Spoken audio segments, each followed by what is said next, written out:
Alright guys, welcome to Melina's Bathtub Tale. So now guys, we're going to unbox our Kyowa Convection oven.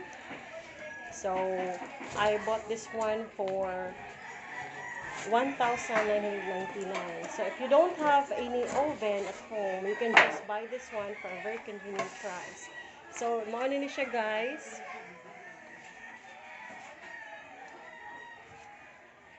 Mauna siya ang head niya. So, naa siya temperature control. Niya, timer. Alright, so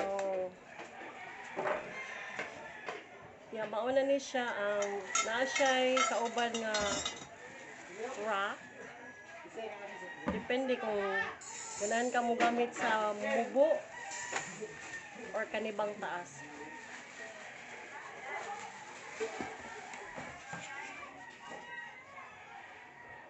Okay. Yan, naapod siya cord.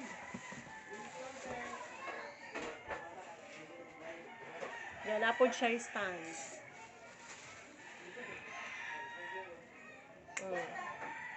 Wala siya guys. Alright, and then, mauni siya ang pinaka-base niya. Diri na po sa salt ibutang ang manok or whatever pork, or you can also bake. Right? Nga, mauni yung stand. Right, very affordable guys.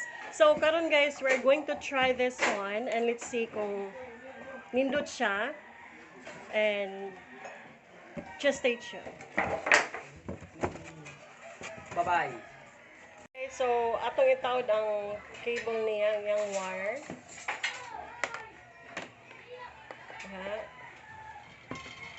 And then ready na siya para mag-roast atong chicken. And then napaday siya manual guys. Mga guides, troubleshooting and whatnot, you can see inside. It comes with like 4 pages, I think 4 or 3. Okay, so let's carry on.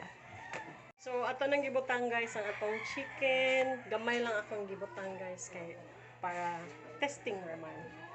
Okay. So I will set this one to 200 degrees centigrade. So 200 lang siya para okay good siya.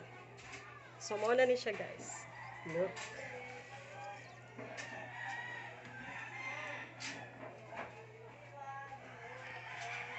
And it says here caution hot surface, so do not immerse stuff in any liquid. Maybe basig mabuak siya, right? So sagdan lang na siya. So mao na ni siya guys. Alright guys, so ato siyang gi-timer on 30 minutes.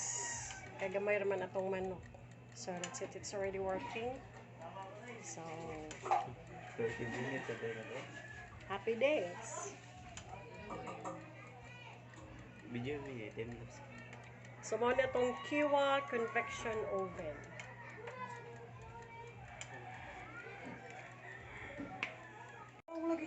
Alright guys, so mauna ni siya ang ato ang manok nga gyros. Tanawa. Wala ka sa bisig. Init naman ka.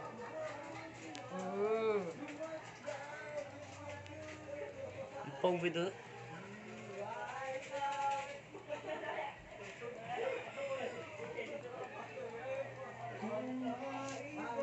Sige, sa nagbalik.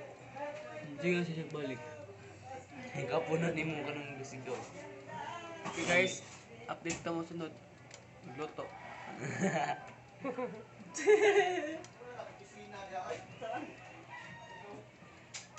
Guys, luto na ato ang roasted chicken.